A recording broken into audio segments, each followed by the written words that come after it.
Bismillahirrahmanirrahim. Assalamualaikum warahmatullahi wabarakatuh. Waalaikumsalam warahmatullahi Ila wabarakatuh. hadratin Nabi Mustafa Sayyidina Muhammadin sallallahu alaihi wasallam wa ala alihi wa ashabihi wa azwajihi wa dzurriyyatihi wa ahli baitihi tumanna khususan ila abaihi minal anbiya'i wal mursalin wa ilal malaikatil muqarrabin Rabbin wa syuhada'i wa salihin sunnatun awliya syaikhul qadri jailani qaddasallahu ruhahu wa dinna syekhana fitin sunnah jami'a masyayikh sunnati wal jamaah wa wasallina bi Sayyid Ahmad Marzuki wa Razi Nazan wa bin Al-Bantani wa Sanjang Fasrah Husain ila Al-Habib Zandin Husain ila Al-Hasan Ahmad bin Muhammad bin Salim Masyayikhim ajma'in Sayyidun lillahi lahumul fatihah A'udzu billahi minasyaitonir rajim Bismillahirrahmanirrahim Alhamdulillahi rabbil alamin arrahmanir rahim maliki yaumiddin iyyaka na'budu wa iyyaka nasta'in Ihdinas siratal mustaqim siratal ladzina an'amta 'alaihim ghairil maghdubi 'alaihim waladdallin walidayya walil mu'minina amin Bismillahirrahmanirrahim Alhamdulillahirrahmanil musta'an alladzi la yahullu fil makan wa la yamurru 'alaihi zaman wa huwal an 'ala ma 'alaihi kan Allahumma shalli wa sallim 'ala sayyidi waladil adnan wa 'ala alihi wa ashabihi wa man tabi'ahu ila akhiriz zaman Waladiyadnan. Wallahu ta'ala fi kitabihil karim Rabbi shrah li sadri wa yassir li amri wa hlul 'uqdatam min lisani yafqahu qawli Allahumma arinal haqqa haqqan warzuqna tiba'ahu wa arinal batila batilan warzuqna jatinabah Radina billahi rabba wa bil islami dina wa bi sayyidina Muhammadin nabiyya wa rasulah wa bil qur'ani imama amma ba'd Hadratil muhtarumin segenap netizen yang dirahmati oleh Allah Subhanahu wa taala dan segenap yang menyimak baik secara nyata ataupun secara gaib, secara maya maksudnya. Pertama-tama mula-mula kami sebagai santri mengucapkan selamat Hari Santri Nasional. Mudah-mudahan santri selalu jaya, selamat dunia akhirat, semakin maju ilmunya dan juga untuk kedepannya eksistensi para santri bisa lebih dikedepankan dari segi keilmuan, dari segi tata krama sehingga santri ini betul-betul dilihat, dipandang oleh masyarakat pada umumnya. Santri itu yang ngaji, santri itu yang belajar, santri itu menyebarkan kebaikan. Salah satu implementasinya adalah dengan cara ya streaming seperti ini, salah satunya. Ya di samping juga bermasyarakat, berumah tangga dan lain sebagainya. Cuman ya kita sedari di pesantren memang diajarkan untuk istiqomah, concern dengan kajian-kajian ilmiah, baik itu kajian keagamaan seperti yang sekarang ini ataupun kajian-kajian ilmiah yang lain. Kalau di pesantren saya itu konsentrasinya selain kajian-kajian keagamaan juga ada filsafat ya, Betul. Dan lain sebagainya lah. Baik, kita akan melanjutkan kajian iman, Islam, dan ihsan, ilmu tauhid, ilmu fikih, dan ilmu tasawuf, yang mana dalam rentetan kajian ini kita akan memulai dengan kajian ilmu akidah, lebih spesifik, lebih khususnya mungkin lebih tepatnya dikatakan sebagai ilmu kalam karena bersinggungan dengan beberapa aliran di dalam Islam. Kitab yang kita jadikan acuan di sini adalah kitab Nurul Dzolam, yang mana kitab ini adalah syarah atau penjelasan dari kitab yang cukup populer dikaji di pesantren, yakni kitab Aqidatul Awam.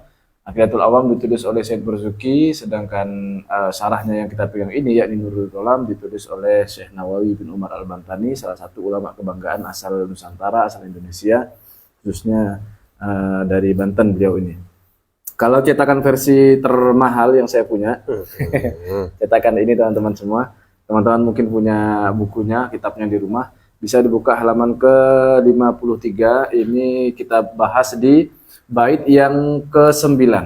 Bismillahirrahmanirrahim. Qala al-musannifu rahimahullahu ta'ala wa nafa'ana bihi wa bi'ulumihi wa amadana bimadadihi wa anwarihi fid din wa dunya wal akhirah. Amin ya rabbal alamin. Faqudratun iradatun sam'un basar hayatunil ilmu kalamun istamal. Sebelumnya sudah kita ulas bahwa yang akan kita bahas ini, waalaikumsalam warahmatullahi wabarakatuh, berkaitan dengan sifat-sifat ma'ani yang ada 7, sudah Ustaz. Yang ada 7 yakni kudroh, irodah, ilmu hayas, sama basor dan juga kalam. Waalaikumsalam warahmatullahi. Sifat kudroh kemarin sudah dibahas. Dalam pertemuan kali ini tetap akan kita singgung sedikit. Tapi konsentrasi kita sekarang adalah di sifat irodah, yakni sifat Allah yang ke-8. Langsung saja kita baca syarahnya, masih di halaman yang sama, yakni halaman ke-53. Untuk teksnya tidak terlalu panjang yang kita baca. Bismillahirrahmanirrahim. Wal irodatu laha sab'atu mathalib. Sifat irodah itu memiliki 7 pencapaian, memiliki 7 hal yang harus kita cari.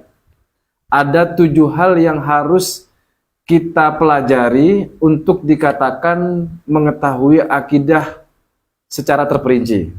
Nah, di pembahasan sebelumnya, kalau kita bahas sifat kudroh irodah kan sudah kita singgung di beberapa pertemuan sebelumnya, itu hanya dibahas secara umum, secara ijmali, secara umum saja. Sekarang kita akan bahas secara rincinya nih. Kalau kita ingin paham sifat irodahnya Allah atau kehendaknya Allah secara terperinci, maka ada 7 hal yang harus kita ketahui dan kita pahami. Kayaknya nggak paham deh, nggak ada kitabnya. Oh iya. Oh. Apa itu? Disebutkan di sini nashhadu wa na'taqidu. Kami harus menyaksikan ini bukan melihat maksudnya ya. Ya. Soalnya ada beberapa orang yang sok kritis, misalnya kemarin sempat viral di Pontianak itu ada salah satu Thariqah Al-Mu'min apa ya, yang kemudian dinyatakan sesat oleh MUI. Ketika kita mengaku sebagai Islam, ditanya kan, kamu Islam enggak? Islam. Syahadat, kamu ya bersahadat. Gimana syahadatnya? Asyhadu an la ilaha illallah wa asyhadu anna Muhammadar Rasulullah, kan gitu kan. Terus artinya apa? Aku bersaksi bahwa tidak ada Tuhan. Langsung ditanya sama dia, kapan kamu melihat Tuhan? Kamu bersaksi. Jadi dia itu tidak bisa bedakan mana bersaksi, mana menyaksikan. Oh iya. Kalau menyaksikan ya oke, lazim digunakan bahasa itu untuk melihat dengan mata. Tapi kalau bersaksi itu bukan dengan mata, tapi bisa dengan ilmu misalnya. Ada juga misalnya contohnya lah, ada kalau kita bicara tentang hukum ya, itu ada saksi mata, ada saksi ahli. Nah, saksi ahli inilah sebenarnya yang dimaksud itu karena berdasarkan pengetahuan. Nashhadu, kami mempersaksikan, wa na'taqidu, dan kami juga meyakini anna iradatullahi, sesungguhnya bahwasanya iradahnya Allah atau kehendaknya Allah itu satu maujudatun. Nah, ini yang harus kita pelajari, harus kita ketahui, harus kita capai ketika belajar sifat iradah ini. Pertama, kita harus tahu bahwa sifat irodahnya Allah ini salah satu sifat yang maujud, sifat yang Bisa dilihat. bisa dilihat gitu lah gampangnya. Itu yang lebih Maujud tuh maksudnya dia tuh betul-betul eksis, sehingga karena dia maujud, eksis, maka mungkin bagi kita untuk melihat sifat irodahnya Allah.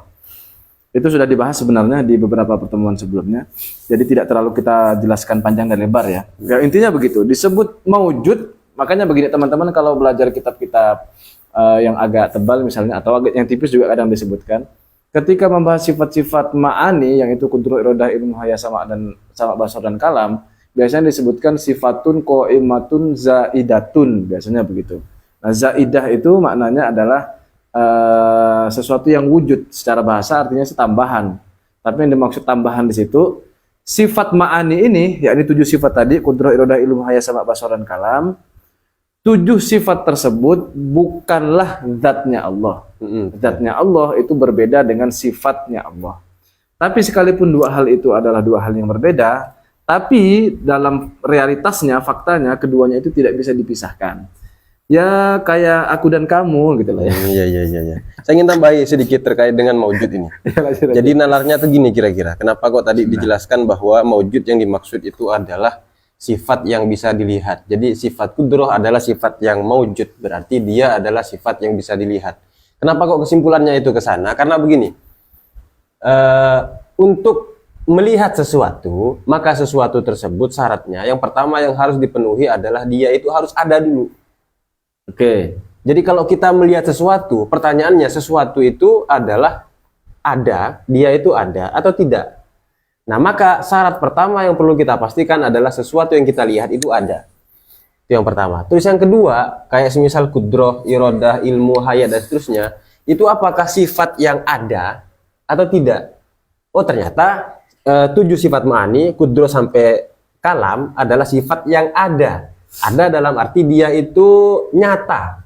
Dia itu bukan ilusi, dia itu bukan karangan Konsep abstrak ya. bukan karangan akal belaka, tidak. Tetapi kudroh itu adalah sifat yang betul-betul nyata. Nah, karena dia itu adalah sesuatu atau sifat yang ada, kudroh sampai kalam itu, maka kita simpulkan bahwa ketujuh sifat tadi adalah sifat yang bisa dilihat. Nah, kemudian terus gimana kudrohnya Allah, gimana kemudian irodahnya, kita akan ketahui dalam arti melihatnya nanti ketika di surga. Amin ya Allah. Amin, amin, amin. Semoga. Kira-kira nalarnya itu begitu. Saya kasih tambahan sedikit ya. Contoh misalnya di depan saya ini ada tablet ya. Sifat maujud dari tablet ini adalah dia berwarna hitam, kemudian dia bentuknya kotak, kemudian bobotnya sekian sekian gram misalnya, kemudian apa lagi ya? Harganya murah. Enggak termasuk. Udah termasuk. Ada ininya ada kacanya dan seterusnya. Itu nampak, sifat yang nampak dari si tablet ini. Nah, sifat-sifat yang tidak nampak dari tablet, salah satu diantaranya adalah berkualitas, misalnya. Iya. Nah, berkualitas itu tidak nampak pada diri HP, tapi apakah betul itu berkualitas bisa kita buktikan. Gitu loh. Iya. Nah, itu contohnya ada sifat yang nampak, ada sifat yang tidak nampak. Nah, sifat yang nampak itu adalah sifat-sifat yang maujud ini maksudnya. Iya. Nah, salah satunya kalau kita konteksnya adalah kita berbicara tentang Allah, sifat yang maujud itu adalah kudroh, irodah, ilmu, hayah, sama, basar, dan kalam. Lanjut ya, dan tidak terlalu panjang ya. Qodimatun wa qodimatun. Nah, sifat irodah ini adalah sifat yang qodimah. Qodim, tidak diciptakan. Sifat kehendaknya Tuhan ini tidak diciptakan. Artinya tidak memiliki permulaan, tidak memiliki awalan. Berbeda dengan kehendak kita. Misalnya nih, tadi rencana saya itu mau mulai jam 9 misalnya. Kehendak saya begitu kan. Lalu setelah ada hujan, kemudian melihat kondisi sekitar dan seterusnya, lalu berubah tuh kehendak saya. Awalnya mau mulai jam 9, lalu berubah setengah 9. Nah, kehendak saya yang berupa mau mulai ngajinya setengah 9 itu baru ada. Kan begitu kan? Sehingga tidak kodim. Ada permulaan di situ. Baru ada. Beda dengan kehendaknya Tuhan. Kehendaknya Tuhan tuh kodim. Itu perlu digarisbawahi juga, kodim itu kan nanti akan kita bahas di sini juga. Kodim, tidak diciptakan. Memang sejak Allah ada, dalam tanda kutip sejaknya itu, pada saat yang sama irodahnya Allah atau kehendaknya Allah itu juga ada. Wa baqiyatun, kudrohnya Allah itu juga kekal, artinya tidak ada akhirnya. Berbeda dengan kita setelah berkehendak mau mulai jam 9, terus hilang kehendak itu, saya mulai jam setengah 9 saja misalnya. Kok setengah 9? Setengah 10 ya? 10 ya. Setengah 10. Wa mukhalifun di irodatinal hadisah, dan berbeda dengan kehendak kita yang baru. Nah, tentu saja karena kehendak kita itu hadisah, baru, awalnya tidak ada terus baru muncul kehendak kita, sedangkan kehendak Allah itu qodimah. Memang sejak awal Allah itu sudah berkehendak. Wa ghaniyatun anil mukhassisi, tidak butuh terhadap pencipta. Ya tentu saja karena kehendaknya Allah itu qodimah, tidak memiliki awalan, ya otomatis tidak butuh terhadap pencipta. Wa wahidatun, esa. Nah, kehendaknya Allah itu esa. Ada satu, bukan dua atau bahkan 3, 4, tidak seperti itu. Ada satu. Sebab kalau ada dua misalnya, apakah fungsinya sama? Kalau sama ya ngapain ada satunya? Kan tidak perlu. Iya.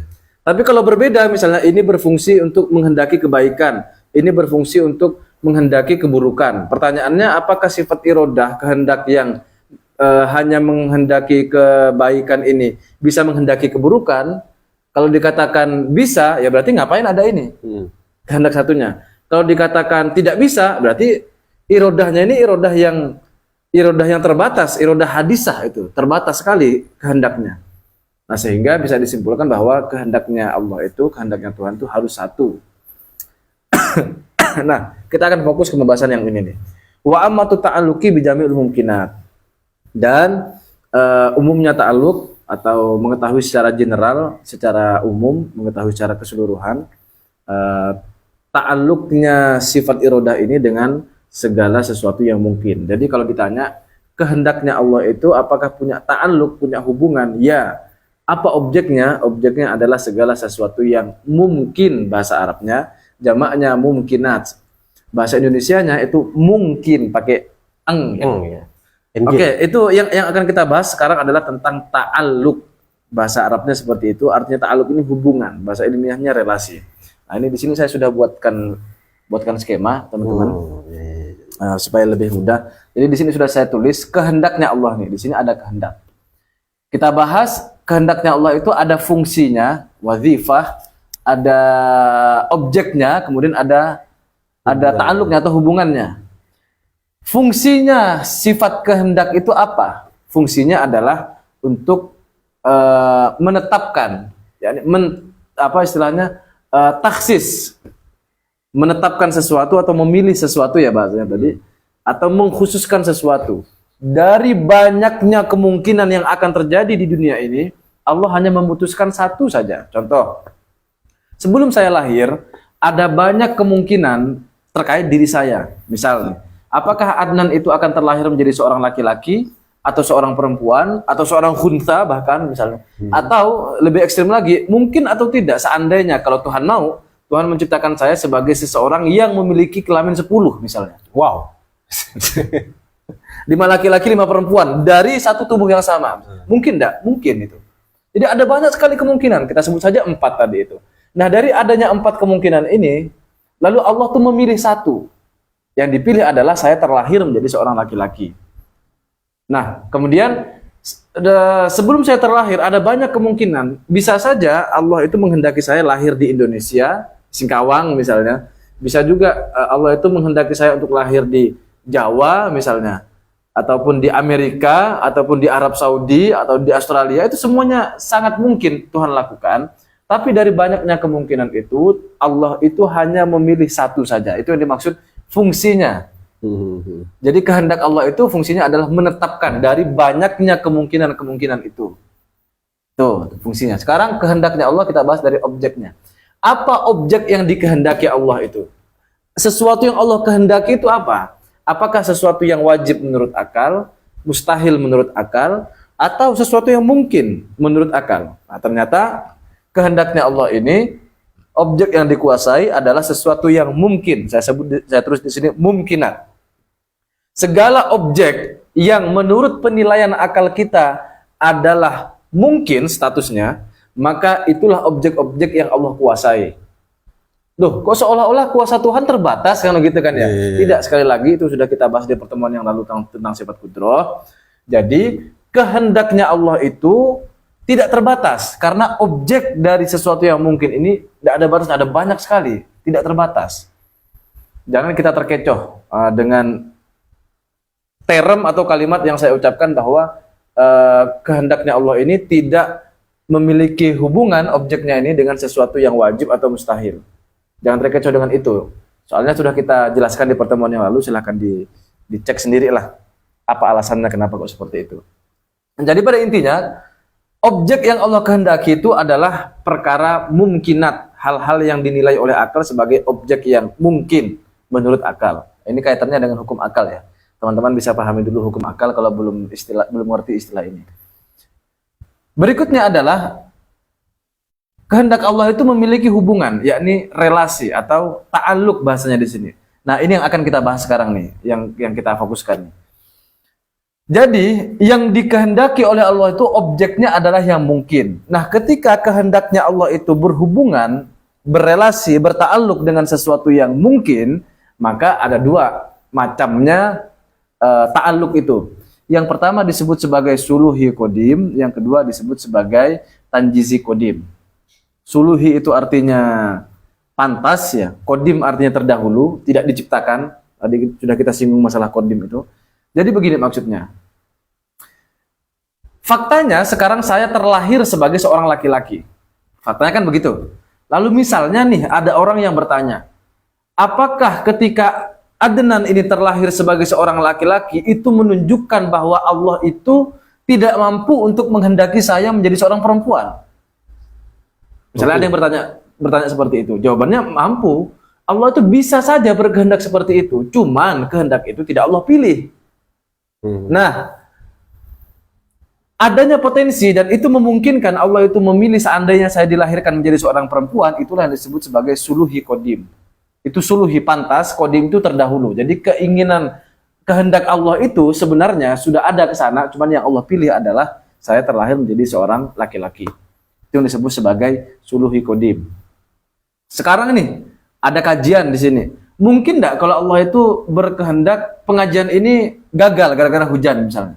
Atau sekalian kiamat lah misalnya. Mungkin saja. Tapi kenapa tidak terjadi? Apakah Allah tidak mampu untuk berkehendak seperti itu? Jawabannya mampu sebenarnya, tapi tidak Allah pilih. Yang Allah pilih adalah kajian ini tetap terlaksana walaupun kondisinya sekarang tetap dalam keadaan hujan. Nah, itu yang disebut suluhi kodim. Jadi sesuatu yang tidak Allah pilih, kira-kira gitu, tidak Allah pilih dalam kehendaknya, tapi itu mungkin terjadi sebenarnya, itu yang disebut sebagai suluhi kodim. Nah, kalau tidak dipahami, diputar lagi, dikatakan pelan-pelan. Terus berikutnya, yang kedua adalah tanjizi kodim. Nah, ini dia. Kalau suluhi kodim ini bagian yang tidak dipilih oleh Allah, atau nanti akan terpilih nanti di masa yang akan datang, misalnya nih, apakah saya akan misalnya menjadi orang kaya atau tidak? Mudah-mudahan kaya, amin. Duh. Tapi yang pasti kayaknya bukan karena memeras santri ya, tidak. Berkah. Karena bekerja ya. Apa yang mau diperas? Apa yang mau diperas? SPP nunggak. Sorry. Jadi di masa yang akan datang, mungkin atau tidak saya menjadi orang kaya? Mungkin. Mungkin atau tidak saya tetap seperti sekarang ini? Mungkin. Mungkin atau tidak saya jatuh miskin sekalian? Misalnya. Mungkin. Semua itu kemungkinan-kemungkinan yang belum terjadi sekarang, yang semuanya bisa terjadi di masa yang akan datang. Allah memilih A, B, atau C tadi, tiga kemungkinan itu disebut suluhi kodim. Sedangkan yang sudah terlaksana, sudah terjadi, itu adalah yang tanjizi kodim nih. Sudah Allah pilih sebenarnya. Dan pilihan Allah itu, ketetapan Allah itu kodim, sudah terdahulu. Nah, di bagian inilah sebenarnya teman-teman, kalau kita berbicara tentang takdir, tanjizi kodim ini. Takdir itu di sini. Jadi, segala sesuatu sudah Allah kehendaki, dan sudah Allah tetapkan, ketetapan Allah itu kodim. Tanjizi artinya selesai, artinya sudah selesai Allah tetapkan, sudah selesai Allah pilih, sudah diputuskan oleh Allah, kodim terdahulu. Jadi segala sesuatu yang terjadi di dunia ini, yang sudah terjadi, yang sedang terjadi, atau yang akan terjadi, semuanya itu sudah Allah tetapkan sejak dahulu kala, sebelum kita semua tercipta. Dahulu kala ya. Dahulu kala dalam tanda kutip itu. Sehingga dengan demikian bisa kita simpulkan bahwa di sisi Allah semua takdir itu mubrom, final. Sudah mubrom, tidak bisa dirubah. Titik sampai di situ ya, sudah titik sampai di situ. Nah, terus bagaimana pembahasan yang di LKS biasanya tuh, ya LKS sekolah tuh ada takdir mubrom, ada takdir muallak, yang itu sebenarnya bahasa-bahasa syariat ya sebenarnya. Iya. Artinya bahasa teknis itu. Bahasa teknis yang begini maksud saya. Sehingga kalau dikatakan semua takdirnya Allah itu final, akan menimbulkan pertanyaan. Misalnya seperti tadi yang kita bicarakan tuh, kalau memang segala sesuatu itu Allah tetapkan, lalu apa gunanya kita berdoa sekarang? Nah, menarik. Contoh nih, ya Allah, mudah-mudahan saya diberikan harta yang bermanfaat di dunia, yang tujuannya adalah untuk akhirat misalnya. Itu doa saya tuh. Nah, bukti bahwa suatu saat itu akan dikabulkan, saya ditakdirkan berdoa sekarang. Itu logikanya hikam begitu itu. Ya, logikanya seperti itu. Mata atlaqu lisanaka bitolabi fa'alam annahu yu'tiyaka, kan gitu kata Imam Ibnu Athaillah Sekandari itu. Ketika lisanmu itu dibuat untuk berucapkan doa atau meminta sesuatu kepada Tuhan, itulah bukti bahwa doamu itu akan dikabulkan di masa yang akan datang. Entah itu di dunia ini real sekarang, atau itu kontan sekarang ya, langsung dikabulkan ketika itu juga, atau beberapa hari lagi, bisa juga beberapa tahun lagi, atau nanti di akhirat. Karena Allah memandang kita juga sudah pantas belum dengan doanya. Maka kita sebelum berdoa tuh lihat kita ini pantas enggak untuk mendapatkan apa yang kita doakan. Maka setelah berdoa itu harusnya ya dikerjakan doanya. Maka bahasanya quote-nya Pak Dufir itu kerjakan doamu, doakan kerjamu kan gitu. Iya. Jadi kalau memang segala sesuatu itu ditakdirkan oleh Tuhan, kenapa kok kita diminta untuk berdoa? Loh, justru bukti bahwa doa kita itu akan dikabulkan, kita ditakdirkan berdoa sekarang. Itu sebenarnya. Tapi masalahnya tuh gini, kalau memang Silakan semuanya ditanyakan. itu sudah ditetapkan oleh Allah, maka pertanyaan yang akan muncul kemudian adalah, mungkin tidak Allah itu mengubah ketetapannya sendiri? Misalnya Allah telah membuat ketetapan atau rencana lah, A, B, C, D sampai Z. Kemudian rencana yang telah Allah buat itu, apakah rencana yang paten dalam Paten. arti tidak bisa Allah Paten. ubah sama sekali? Tidak bisa dirubah. Oh, tidak bisa dirubah. Tidak bisa dirubah. Alasannya? Sudah tanjizi kodim. Sudah tanjizi kodim. Karena kalau ada perubahan tuh apa sih? Dari A ke B kan? Artinya B ini kan sesuatu yang baru. Iya. Sesuatu yang awalnya tidak ada. A mau diganti menjadi B. Nah, untuk menjadi B ini kan awalnya A. B belum ada pada saat itu. Ketika berubah menjadi B, A-nya tidak ada. Artinya di situ kan ada proses yang awalnya tak ada lalu menjadi ada. Nah, itu sifatnya makhluk. Maka kehendak Allah itu tidak mungkin berubah. Sekalipun dirinya sendiri merubah, itu bukan bagian dari kehendaknya Tuhan. Karena kehendaknya Tuhan tidak berrelasi dengan sesuatu yang mustahil, dan itu mustahil gitu. Kan mungkinat nih objek yang Tuhan kehendaki itu. Kalau objek yang dikehendaki itu mungkinat, sementara mungkinat itu bisa ada dan bisa tiada, maka seharusnya takdir yang telah Allah rencanakan sejak awal itu bisa dirubah. Karena kan objeknya itu yang mungkin, yang ditakdirkan sama Allah itu kan sesuatu yang mungkin. Maksudnya? Jadi gini, Kita mau bicara makhluk atau mau bicara takdir Tuhan? takdir Tuhan. Takdir Tuhan ini kan berkaitan dengan kehendaknya. Iya. Nah, kehendak Tuhan tidak berubah. Itu Berubah. core-nya tuh. Bukan kehendaknya yang berubah, tapi apa yang dikehendakinya. Nah, itu dia. Kalau apa yang dikehendakinya bisa berubah. Nah, jadi misalnya kan Allah buat rencana nih kan ya, 1, 2, 3, 4 sampai Oke. 10. Allah sudah menetapkan itu. Nah, kemudian ketika sudah ditetapkan sama Allah itu kan, maka nanti Allah itu merubah ketetapan yang tadi sudah ditentukan oleh Allah. Pertanyaannya, begitu itu bisa dilakukan oleh Allah atau tidak? Makanya kita dudukkan dulu. Oke. Yang dirubah itu sebenarnya ketetapan Allahnya atau objeknya. Objeknya. Kalau objeknya ketetapan bisa. Allah tentang objeknya itu maksudnya. Nah, iya. Makanya saya dudukkan kalimat tadi itu kan masih ambigu. Ketetapan Allah tentang objeknya. Jadi yang mau dirubah itu ketetapan Allahnya atau objeknya. Kalau objeknya bisa, tapi kalau ketetapannya tidak. Kecuali kalau yang kita bahas adalah ketetapan Allah yang dimaksud itu adalah yang ada di Lauhul Mahfud. Bukan yang ada di sifat kehendaknya Allah, sifat iradahnya yang sudah Allah. ditulis dalam tanda Iya. kutip. Jadi kan segala sesuatu yang Allah kehendaki itu kan tak terbatas kan, banyak sekali kemungkinan-kemungkinannya yang sudah kita jelaskan tadi di Suluhi Qadim ini. Ada banyak sekali. Nah, sebagiannya itu Allah catat dalam Lauhul Mahfud. Nah, Lauhul Mahfud itu makhluk, maka pasti terbatas. Iya. Sehingga di situ misalnya Allah catat kemungkinan-kemungkinan yang akan terjadi. Misalnya nih, Adnan ini pasti mati. Makanya pasti kan itu kan pasti mati. Seperti apa matinya nanti? Nah, di situ ada di catatan Lauhul Mahfud itu ada kemungkinan-kemungkinannya. Kalau dia berbuat begini maka matinya begini, kalau dia berbuat begini maka matinya begini, kalau dia berbuat begini matinya begini. Ada banyak kemungkinan itu. Nah, ini yang kita doakan tuh yang bisa berubah tuh. Ketika misalnya saya sekarang berbuat sesuatu yang itu sesuai dengan salah satu pilihan di catatan di Lauhul Mahfud itu, maka di saat itulah catatannya berubah. Yang awalnya misalnya ini potensi besar karena Adnan berbuat begini-begini sekarang nih sampai umur 18 tahun sekarang ini. 18 tahun. Maka kalau dia tetap begitu maka matinya akan begini. Suatu ketika di umur 19 tahun berubah. 19 tahun. Yang itu artinya tahun depan.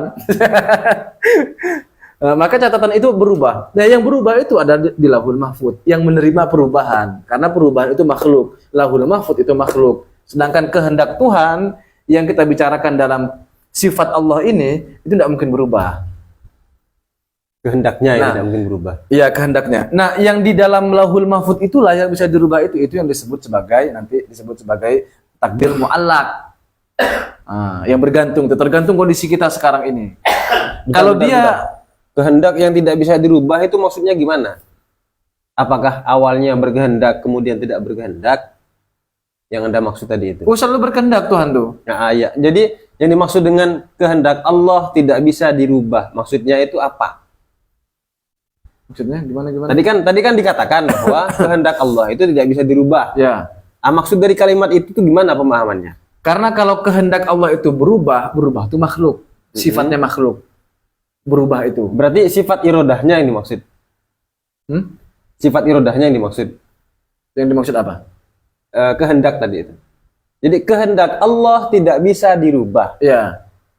Yang di garis bawah itu kan kehendak Allah itu kan. Ya. Kehendak Allah itu yang dimaksud apakah sifat irodahnya? Iya. Sifat irodahnya yang dimaksud. Sifat irodahnya. Oke, saya setuju. Iyalah, kita emang ada potensi yang lain. Apanya? Enggak, kalau ada pertanyaan misalnya apakah kehendak Allah bisa dirubah? Terkadang, bahkan sering, yang dimaksud kehendak Allah bisa dirubah itu adalah bukan sifat irodahnya, tapi objek yang dikehendakinya. Nah iya, makanya tadi saya dudukkan dulu. Yang dimaksud ini, apakah kehendaknya Tuhan dalam arti maksudnya sifatnya Allah itu, atau objeknya. Nah kalau objeknya iya bisa berubah, karena objeknya kemungkinan. Iya, betul. Sedangkan kehendaknya Allah tadi sudah kita sebutkan di situ, qadimatun wa baqiyatun. Dan soalnya di Quran itu ada ayat yamhullahu ma yasha wa yuthbit. Ya, Allah yang menetapkan gitu kan. Allah yang menetapkan apa yang Dia kehendaki, dan apa itu? Yamhullahu, Allah yang mengganti. Allah yang mengganti, betul. Allah yang mengganti dan Allah yang menetapkan. Nah, itu. Ya. Ya, yang diganti itu kan adalah objeknya, mungkinatnya ini iya, berarti, betul. bukan kehendaknya Allah. Dan sejak awal pun Allah itu sudah buat skenario itu. Gimana ya? Kalau kita contohkan itu ya seperti sutradara lah. Semuanya itu sudah tercatat dalam naskahnya. Nanti skenario itu begini. Itu sudah dicatat semua. Lalu sekarang eksekusinya nih sedang berjalan semua skenario Tuhan ini. Iya. Jadi dunia ini adalah film panjang yang kita tidak tahu kapan akhirnya. Tapi masalahnya itu juga ada selain itu juga. Masalahnya itu adalah masalah lain yang akan muncul terkait dengan kehendak Allah itu adalah satu. Ketika kita bertanya apakah kehendak Allah itu bisa dirubah, maka kebanyakan yang dimaksud di situ adalah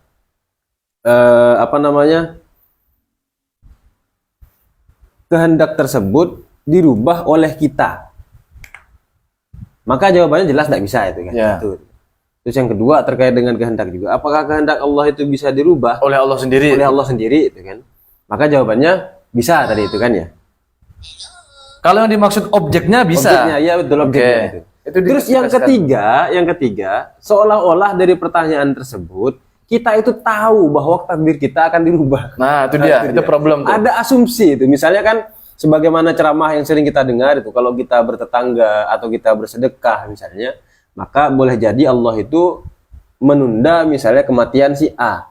Umurnya kemudian menjadi lebih panjang. Seolah-olah si penanya atau si penjawab itu tahu bahwa awalnya itu begini, kemudian menjadi begini. Itu dia. Nah, setidaknya itu ada tiga problem yang sering muncul terkait dengan kehendak. Kadang kalau saya buat ini supaya agak berdialog ya dengan teman-teman santri ataupun mahasiswa itu, ada yang bertanya, Pak, bisa enggak takdir itu dirubah? Lalu saya tanya, apa yang kamu maksud berubah? Selalu saya tulis, berubah itu kan katakanlah dari A ke B. Artinya skenarionya itu udah jelas dari apa menuju apa. Ya kan? Sedangkan kalau kita mempertanyakan takdir, bisakah takdir itu dirubah? Apakah kamu tahu takdir kamu apa, kedepannya seperti apa, sehingga mau dirubah gitu? Kan enggak tahu kan? Maka pertanyaannya itu salah.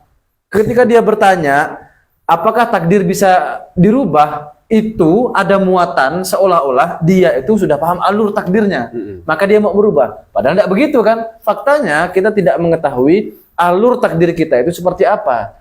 Sehingga istilah merubah ini menjadi bias, jadi bias ya. Tidak jelas. Jangan-jangan apa yang kita maksud berubah sebenarnya adalah bagian daripada takdir Allah itu sendiri. Yang artinya berarti tidak bisa dirubah juga. Sebenarnya yang dimaksud oleh orang-orang itu, bisa kita merubah takdir. Maksudnya bukan takdir yang dirubah, tapi merubah kondisi saat ini nih kita nih. Ya bisa, dan itu bagian dari takdirnya Allah. Seperti itu. Tapi kadang juga orang itu cuma nanya, bisa nggak kita merubah takdir kita? Bisa, kita kasih solusi itu kan. Iya. Gimana cara agar kita menjadi muslim yang baik, ngaji misalnya. Udah diterima saran itu, tapi nggak dilakukan. Ya kadang yang lucu juga begini. Ada beberapa mahasiswa itu yang tanya, mungkin dia dapat pertanyaan itu dari media sosial gitu ya. So kritis. Ya memang pertanyaan kritis sih sebenarnya. Tapi sepanjang dialog saya dengan mereka di beberapa pertemuan itu, saya jawab dengan penjelasan dalam ilmu akidah pun pasti mereka tidak paham. Iya. Kenapa? Karena ada satu tangga yang mereka lewati, yang mereka tidak belajar tentang hukum akal. Iya. Maka sefilosofis apapun penjelasan saya, tidak mungkin dipahami sama mereka, kecuali kita jawab dengan jawaban-jawaban yang retoris. Nah, jadi biasanya kalau ada mahasiswa yang bertanya begitu, sebagai bentuk supaya saya membakar mereka, supaya panas gitu maksudnya. Mahasiswa kan harus dibakar kan. Jadi kita sampaikan begini di awal itu, Pak. Dia tanyakan, apakah begini. Lalu saya jawab, ini sebenarnya pertanyaannya lebih berbobot daripada isi kepala. Lalu ketawa mereka, oh jangan gitulah Pak, coba ya kita buktikan. Saya jelaskan tuh, paham enggak? Paham Pak, bohong. Lalu ketawa dia. Oke, supaya singkat, sekarang begini, setelah kita bahas di sini ya bahwa ternyata segala sesuatu itu sudah ditetapkan ini. Namanya adalah, kalau kita bahas di ilmu akidah itu kehendaknya Tuhan, iradahnya Allah. Masalah ta'alluq, yakni hubungannya Allah, bagian yang tanjizi kodim. Nah, teman-teman pelajari di situ nanti. Baca pelan-pelan nanti akan paham bahwa segala sesuatu sudah ditakdirkan oleh Tuhan. Nah, sekarang kita masuk ke pembahasan yang sesuai tema itu. Apakah segala sesuatu yang terjadi di alam semesta ini itu sesuai dengan kehendak Tuhan? Ya. Apakah dengan demikian berarti kita bisa lepas tanggung jawab karena kita sudah tahu bahwa semuanya kehendak Tuhan? Tidak. Nah, di sini. Jadi, ketika kita berbicara bahwa segala sesuatu sudah dikehendaki Tuhan, itu satu hal. Itu dimensinya adalah dimensi akidah, akal. Sedangkan kalau kita berbicara tentang tanggung jawab, itu ilmunya ilmu fikih sebenarnya. Kalau kita berbuat ini, apa tanggung jawab kita? Kan begitu kan? Itu dimensinya berbeda sama teman-teman. Jadi ketika misalnya kemarin yang sempat viral di media sosial itu dikatakan bahwa segala sesuatu ini takdir, apakah itu salah? Tidak, itu benar sebenarnya. Tapi apakah dengan bilang begitu kita akan berlepas diri dari tanggung jawab? Tidak boleh. Tetap ada konsekuensinya di situ, hukum tetap berlaku. Nah, yang berbicara itu adalah seorang alim, seorang ulama. Tidak mungkin ngomong seperti itu kemudian lepas tanggung jawab, tidak mungkin. Dan faktanya sudah kita lihat sendiri kan, teman-teman bisa lihat di media sosial. Nah, tanggung jawab itu ya sesuai dengan aturan-aturan di dalam agama lah ya. Kalau misalnya dia melanggar apa dalam secara syariat, ya apa yang harus dia ganti. Tapi kalau secara hukum memang terbukti bersalah, ya harus menjalankan prosedur hukum kalau begitu kan. Yang pasti jangan sampai, kalau itu memang tidak ada, jangan sampai diungkit-ungkit supaya ada. Itu berbahaya tuh. Kemudian saya ingin kaitkan dengan yang bagian sini agak pakai bahasa Arab karena saya agak susah menerjemahkannya. Ini berkaitan dengan segala sesuatu yang terjadi di alam semesta itu sudah dikehendaki oleh Tuhan, oke? Setelah Tuhan kehendaki, Allah ciptakan itu, Allah realisasikan dengan sifat kudrohnya, dengan sifat kuasanya. Nah, yang mana dengan sifat kuasa inilah Allah itu berbuat af'al, punya af'al, sehingga sesuatu itu tercipta, ijad, ataupun i'dam, atau ditiadakan oleh Tuhan. Sesuatu yang diciptakan, berarti awalnya tidak ada, lalu diciptakan. Sesuatu yang ditiadakan, berarti awalnya ada, lalu ditiadakan oleh Tuhan.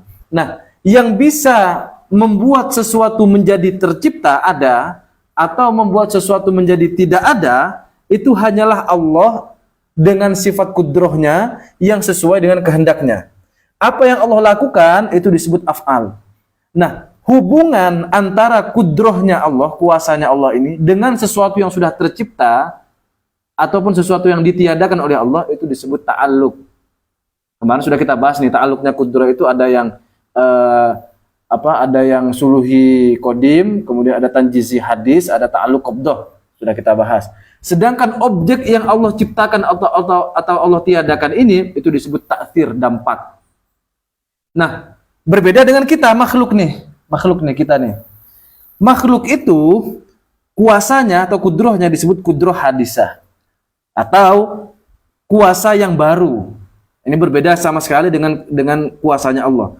Dengan kuasa manusia ini, dalam tanda kutip kuasanya, manusia itu bisa memilih ikhtiar nih. Manusia itu bisa memilih ikhtiar. Yang mana ikhtiarnya makhluk itu bi ghairi ta'thir.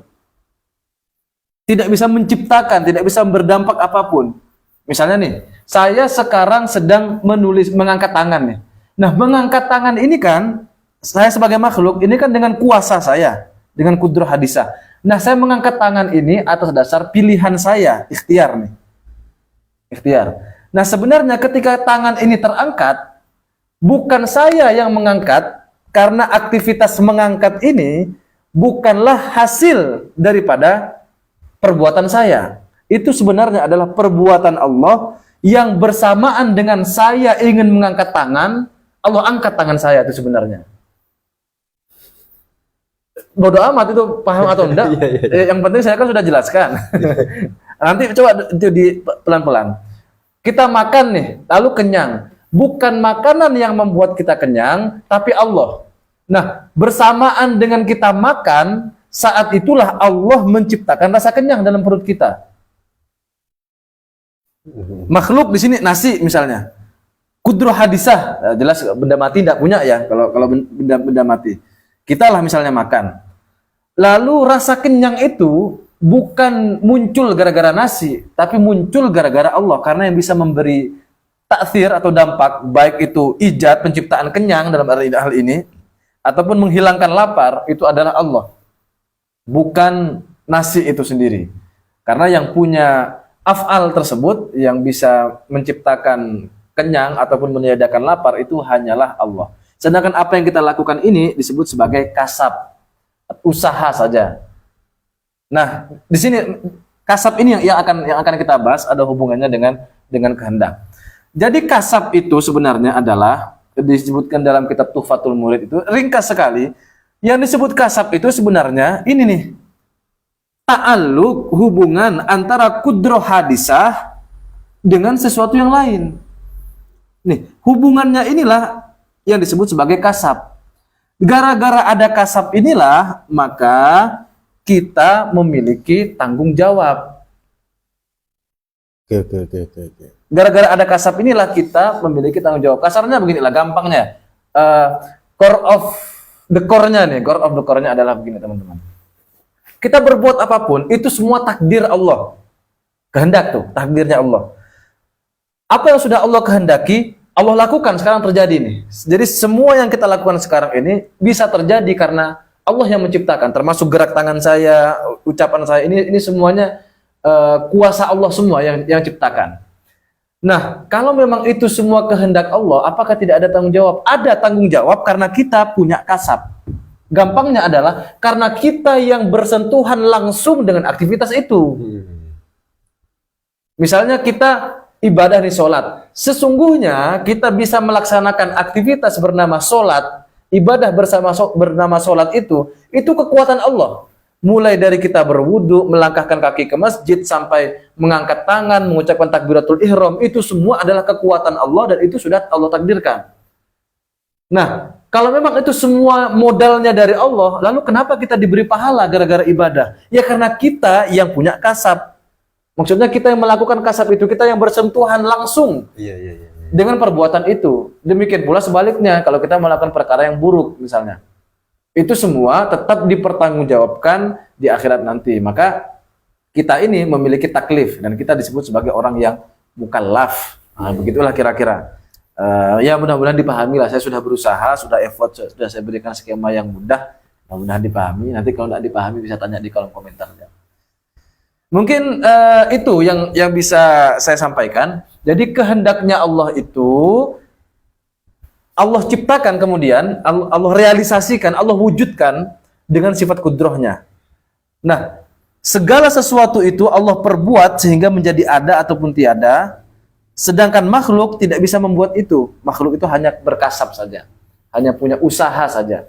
Yang menciptakan itu, yang merealisasikan itu sebenarnya adalah Allah Subhanahu wa Ta'ala. Karena punya kasab inilah kita punya tanggung jawab. Di situ sebenarnya poin inti yang sedang saya sampaikan pada pertemuan kali ini. Ada tambahan atau Sebenarnya ya ada, cuman kepanjangan. kepanjangan ya? Oke. Mungkin hanya itu saja terkait pembahasan kita di ilmu tauhid ini atau ilmu kalam ini. Kita akan lanjutkan kajian ini dalam pembahasan ilmu fikih yang akan diteruskan oleh Al-Ustadz Haji Abdullah Nur Iman Hasan. Wallahu a'lam bishawab. Mic-nya.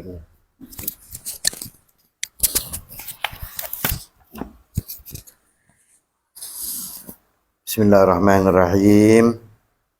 Kita lanjutkan kajian fikih sampai kita di bab yaitu qala al-muallif qala al-musannif rahimahullah taala wa nafa'ana bihi wa bi'ulumi fid dharain amin. Amin. Halatu wuqu'in najasati fil ma,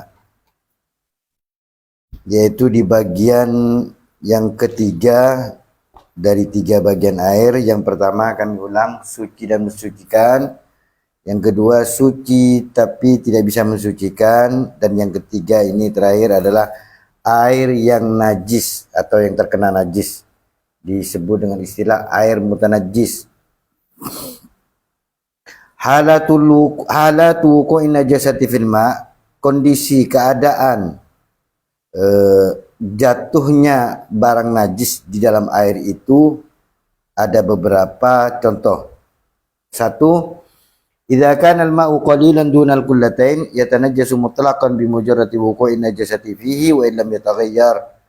Jika air itu sedikit, kalau sudah disebut sedikit harus kita ngerti dari pelajaran sebelumnya, berarti tidak sampai 2 qullah. Maka itu otomatis mutlak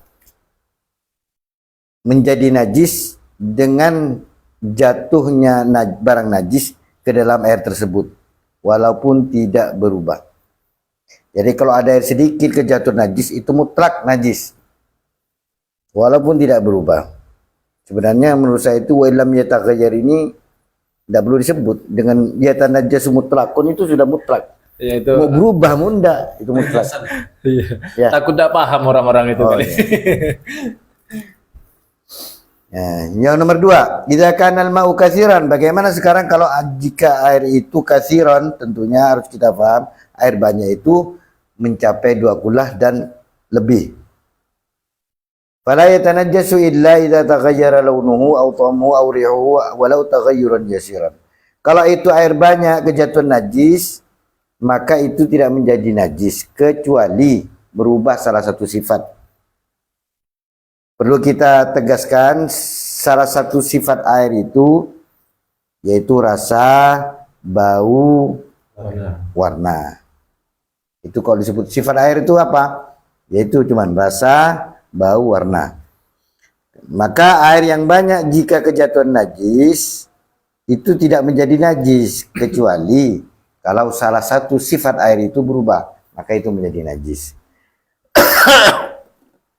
Wal kullatani, ini diterangkan, wal kullatani lughatan, 2 kullah itu secara bahasa al jarratani al azimatani, 2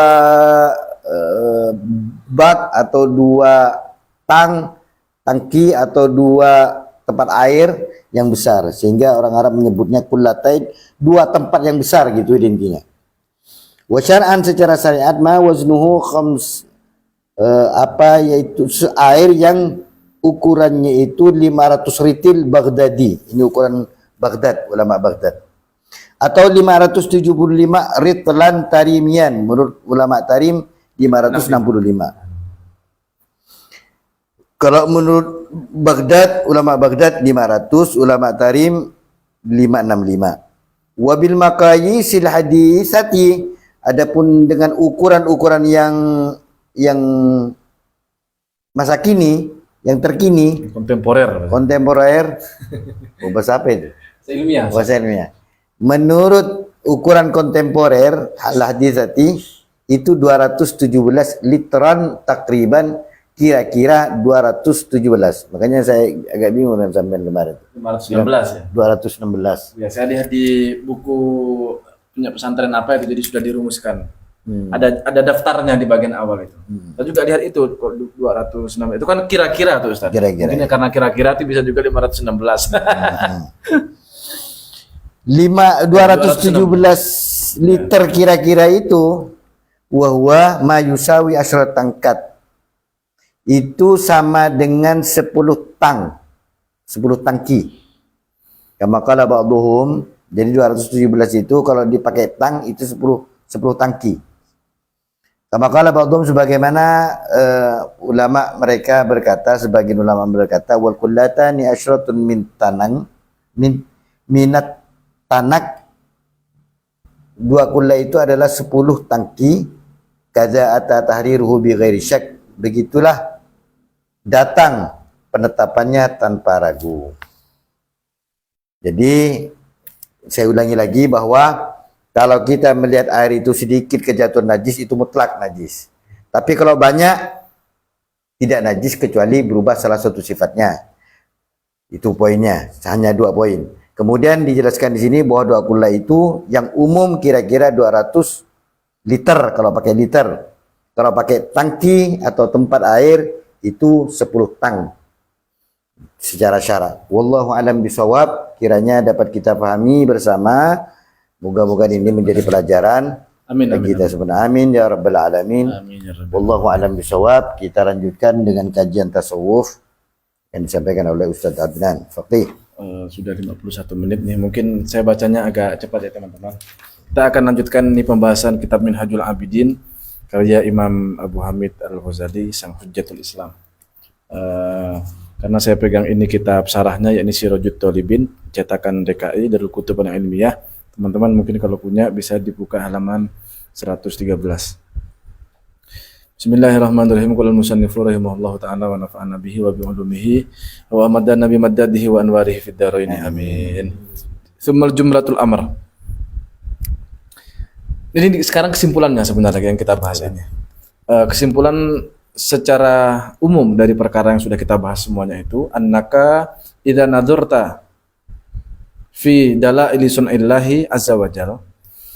Sesungguhnya engkau ketika engkau sudah menalar tentang dalil-dalil tanda-tanda ciptaannya Allah Subhanahu wa taala atau Allah azza wajal. Di sini nanti idza nadzartanya itu ada 3. Jadi annaka sesungguhnya engkau, idza nadzarta pertama ini 1.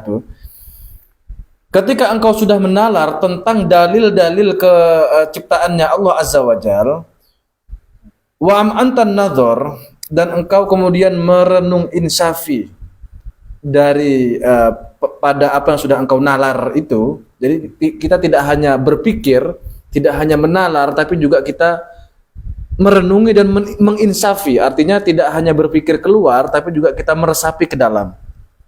Alimta, engkau akan mengetahui, annalaka, sesungguhnya engkau itu, walana, dan juga kami semua, ilahan, memiliki Tuhan, qadirun aliman hayyan muridan sami'an basiran mutakalliman.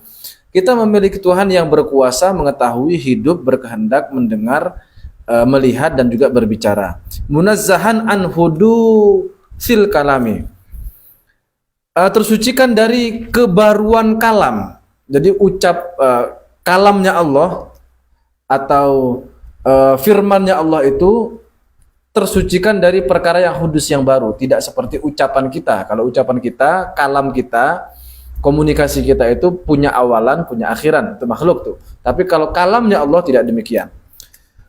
Kemudian juga memiliki, ini kemana nih?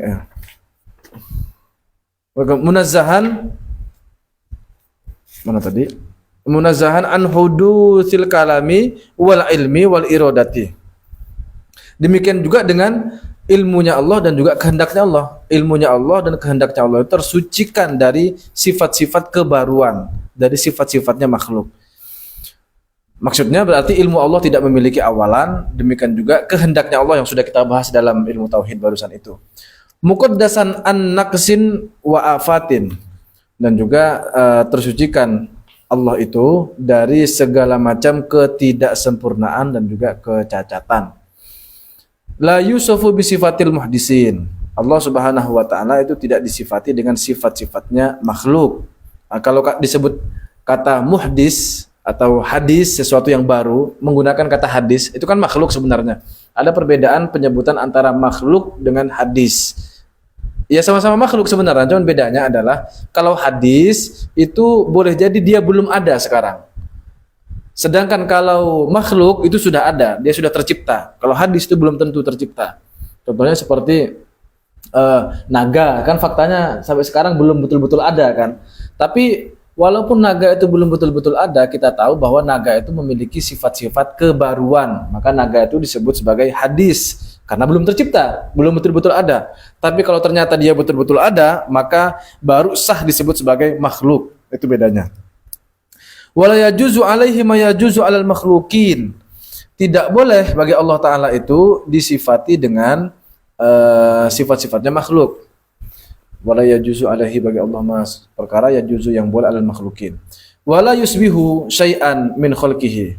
Dan tidak ada, dan Allah itu tidak serupa dengan satu pun dari makhluk-makhluknya. Wala yusbihu syai'un, dan juga makhluk-makhluknya tidak mungkin menyerupai Allah. Wala tatadammanuhu al-amakinu wal jihad. Allah itu tidak meliputi pada ruang dan ataupun tempat, arah-arah tertentu. Makanya kalau ada kalimat yang sebenarnya contradictio interminis, yakni segala sesuatu Allah itu ada di mana-mana tapi tidak di mana-mana. Kayak itu rencananya nanti akan saya sampaikan di selawatan sebenarnya. Supaya orang-orang tahu, karena ini kalimat populer kan, tapi orang kebanyakan salah paham. Jadi kalimat itu Allah tidak di mana-mana, tapi ada di mana-mana, kan bertentangan, kontradiksi interminis. Jadi Allah itu tidak bertempat dimanapun, teman-teman. Yang kontradiksi pada dirinya, dia bertentangan kalimat itu, sehingga tidak logis kecuali ditafsirkan. Jadi yang dimaksud Allah itu tidak di mana-mana karena Allah tidak butuh tempat, tapi Allah di mana-mana. Yang dimaksud itu adalah ilmunya Allah meliputi segala sesuatu, Allah mengetahui segalanya. Itu sebenarnya maksudnya, secara sederhana begitulah. Wala tahulluhu al-hawadits wal afat. Dan Allah itu tidak bertempat pada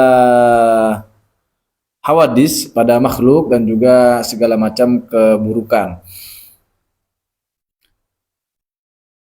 Ini hulul ya, menyinggung hulul ya. Jadi konsep hulul itu salah. Tidak mungkin Allah itu menempati makhluk atau makhluk menempati Allah misalnya. Itu tidak mungkin seperti itu. Kemudian yang kedua, nazarta, yang kedua nih. Wa nazarta. Kemudian engkau menalar, engkau berpikir fi mu'jizatir Rasul sallallahu alaihi wasallam, tentang mukjizatnya Rasulullah sallallahu alaihi wasallam, wa ayatihi, dan juga ayat-ayatnya Allah, wa alami nubuwwatihi, dan juga tanda-tanda kenabiannya Nabi para Rasul itu. Alimta, engkau akan mengetahui anna Rasulullah sallallahu alaihi wasallam, sesungguhnya Rasulullah itu wa aminuhu ala wahyihi, adalah orang yang diamanahi dengan wahyu-wahyunya Allah.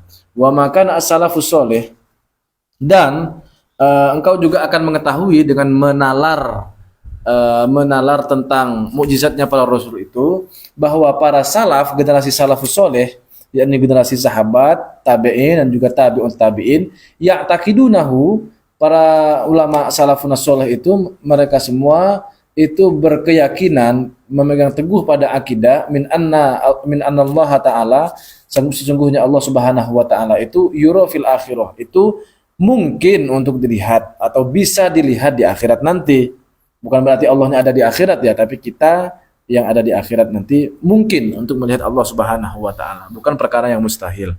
Wa annahu maujudun, dan bahwasanya Allah Subhanahu wa Ta'ala itu maujud, sesuatu yang ada, wa laisa fi jihatin mahdudatin, dan Allah Subhanahu wa Ta'ala itu tidak ada di satu tempat tertentu. Jadi yang ada di akhirat itu adalah kita, sedangkan kita nanti di akhirat itu bisa melihat Allah, tapi bukan Allahnya yang di akhirat. Karena kalau akhirat itu kan tempat. Itu agak membingungkan memang kalau belum belajar ilmu kalam ya. Makanya tadi disuruh berpikir dulu. Wa annal Qur'ana, dan sesungguhnya Quran itu kalamullah taala, merupakan kalamnya Allah taala, ghairu makhlukin. Kalamnya Allah itu bukanlah makhluk sebagaimana yang diyakini oleh orang-orang Mu'tazilah. Wa laysa bihurufin muqatta'atin.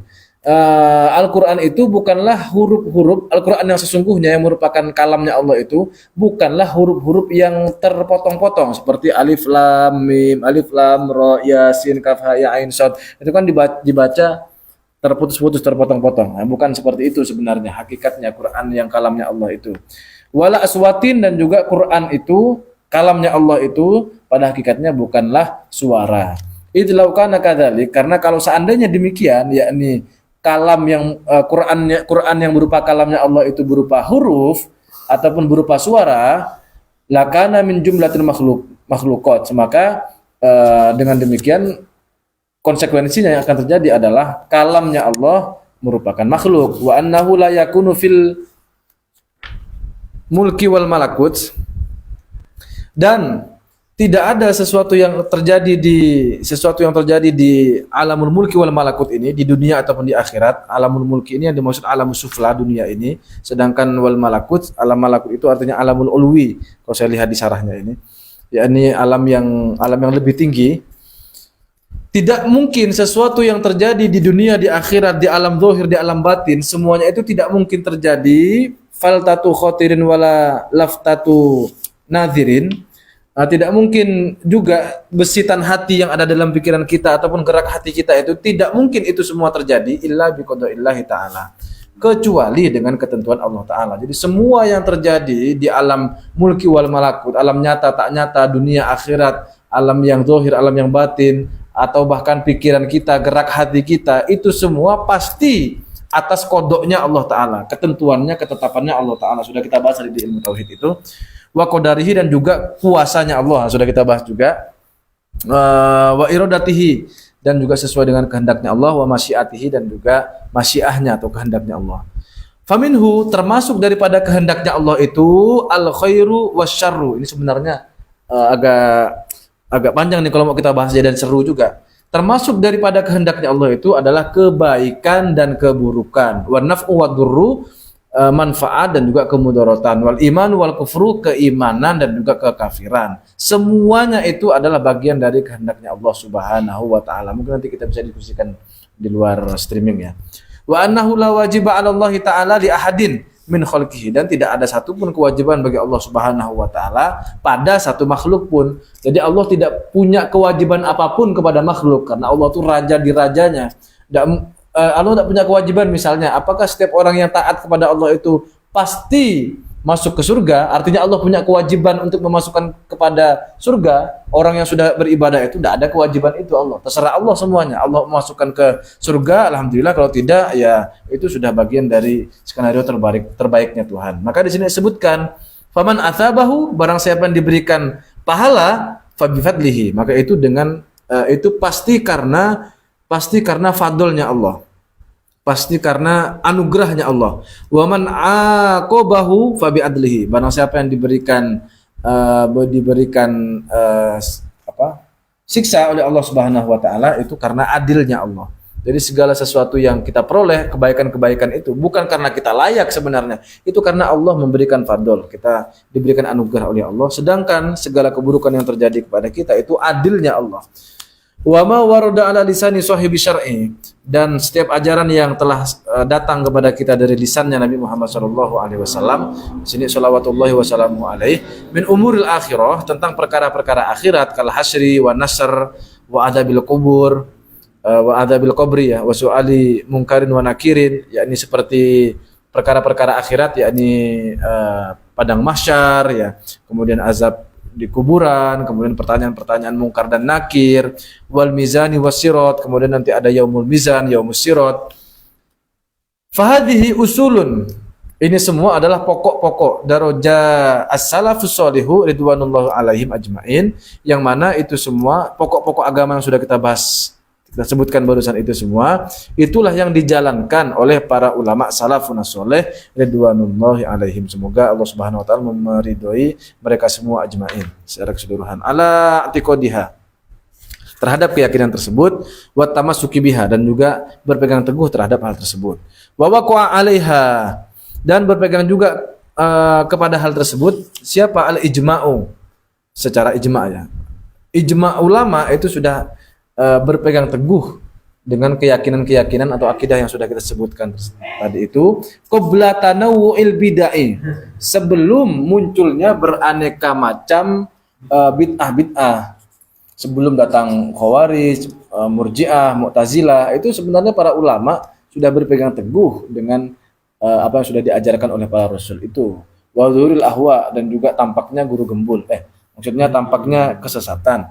Na'udzubillah minal ibtida'i fid dini wa tiba'il hawa bighairi dalil. Kami berlindung kepada Allah Subhanahu wa taala dari segala macam kebid'ahan dalam agama dan juga mengikuti hawa nafsu tanpa dalil. Yang ketiga nih, tsumma nadarta, kemudian engkau menalar. Yang pertama tadi tentang akidah, yang kedua tentang nubuwah ya, yang sekarang tentang wa nadarta fi a'malil qalbi. Ini tentang hati ini, tentang amalnya hati.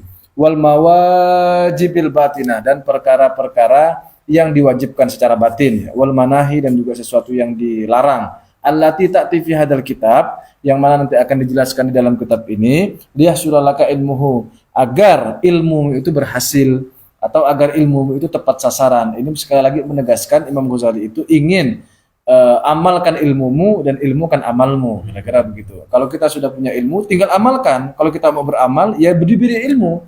Jangan beramal tanpa dasar ilmu. Kenapa kok ilmu itu sedemikian wajib dan mendapatkan perhatian luar biasa di dalam Islam? Karena ilmu itu digunakan untuk beribadah itu. Kalau ilmu tidak digunakan untuk beribadah, itu ilmu yang dilaknat itu. Ilmu yang tidak diperkenankan, bukan tidak diperkenankan, tidak diridhoi oleh syariat, kira-kira begitulah. Maka kalau ingin berhasil ya seperti itu caranya tadi. Tsumma ta'rifu jumlata ma tahtaju ila istimalihi.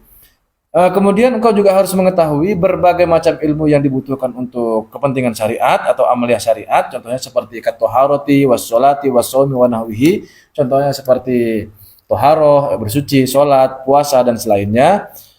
Falaqad addaita fardallahi ta'ala 'alaika alladzi ta'abbadaka fi babil ilm.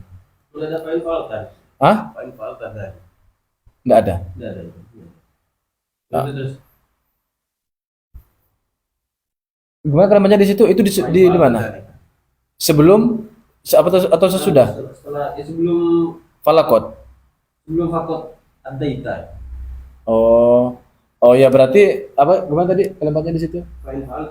Kalau kamu sudah mengerjakan itu semua, artinya sudah mengetahui apa yang dibutuhkan oleh kepentingan syariat, amal-amal syariat itu. Kalau kita sudah menjalankan itu semua atas dasar ilmu, maka itu artinya kamu telah menunaikan kefarduanmu kepada Allah Subhanahu wa taala, alladzi ta'abbadaka fi babil ilm, yang mana itu telah dibebankan kepadamu. Ta'abbadaka di sini maksudnya taklif kalau saya lihat di syarahnya itu. Yang mana itu semua sudah dibebankan, sudah menjadi tanggung jawab syariat kepadamu fi babil ilm, dalam bab tentang ilmu pengetahuan. Walaqad sirta, sehingga engkau menjadi min ulama'i ummati Muhammadin sallallahu alaihi wasallam ar-rasikhina fil ilm. Kalau kamu sudah mengamalkan segala macam penghambaan didasari dengan ilmu pengetahuan, maka engkau sudah termasuk sebagai orang yang alim, sebagai ulama dari umatnya Nabi Muhammad sallallahu alaihi wasallam yang teguh berpegang kepada ilmu. Fa in amilta, jika engkau mengamalkan bi ilmika pada ilmumu itu, wa aqbalta ala imarati ma'adika, dan juga engkau menerima atas pondasi-pondasi akhiratmu itu, kunta, maka engkau akan menjadi abdan aliman, seorang hamba yang alim, amilan lillahi ta'ala, yang beramal karena Allah Subhanahu wa ta'ala, ala basiratin, berdasarkan mata hatimu, berdasarkan mata hati, ghairu jahilin, tanpa dasar kebodohan.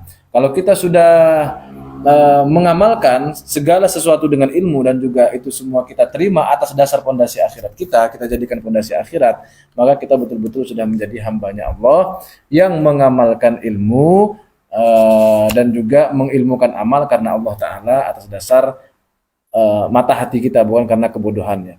Wala muqallidin wala ghafilin, bukan termasuk orang yang muqallid, ikut-ikutan saja, dan kita tidak termasuk sebagai orang yang lalai. Falaka, maka bagimu asyaraful azim, maka engkau akan mendapatkan kemuliaan yang luar biasa.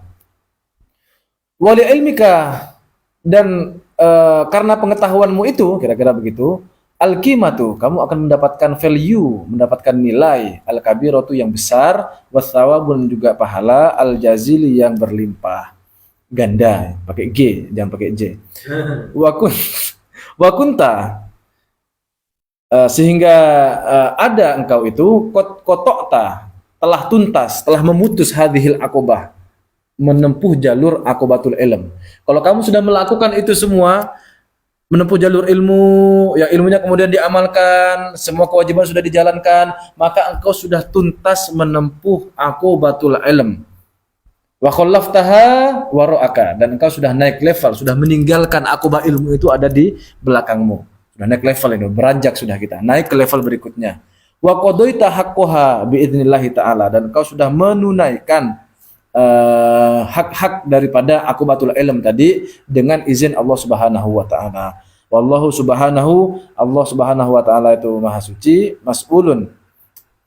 Wallahu subhanahu mas'ulun, Allah lah yang dimintai pertolongan, ayyumiddaka wa iya ayyumiddaka, semoga Allah itu selalu memberimu fasilitas, wa iyana, dan juga kami semua, bi husni taufiqihi wa taisirihi, dengan taufik dan kemudahan yang baik dari Allah Subhanahu wa taala. Ya, pendek kata, semoga Allah Subhanahu wa taala itu memberikan kita pertolongan dan juga memberikan fasilitasnya dengan taufik dan kemudahan yang baik. Innahu arhamur rahimin, karena sungguhnya Allah itu adalah sebaik-baiknya atau yang paling maha pengasih dari segala yang terkasih. Wala haula wala quwata illa billahil aliyyil azim. Tidak ada daya dan tidak ada upaya kecuali bersamaan dengan Allah Subhanahu wa taala. Ini wahdaniyah fil af'al ini, al-aliyyil azim, yang maha luhur dan maha agung. Allahu a'lam bisawab. Alhamdulillah kita sudah menyelesaikan bagian akobatul ilm, yang pada intinya ini barusan adalah kesimpulan bahwa kita harus mengetahui tentang akidah itu ya. Yang pertama adalah tentang ilahiyah, kemudian nubuah, dan juga perkara-perkara ukhrawi. Kemudian yang ketiga adalah tentang amalnya hati dan juga amalnya tubuh, yang mana itu adalah tasawuf dan fikih. Itu sih sebenarnya, beliau menegaskan itu sekali lagi. Maka sampailah kita pada sesi terakhir atau babak terakhir daripada akobah pertama, yakni akobatul ilm. Semoga kita semua termasuk orang-orang yang diberikan taufik oleh Allah Subhanahu wa taala untuk menempuh jalan ilmu dengan mudah. Amin ya rabbal alamin. Wallahu a'lam bishawab. Assalamualaikum warahmatullahi wabarakatuh. Waalaikumsalam warahmatullahi wabarakatuh.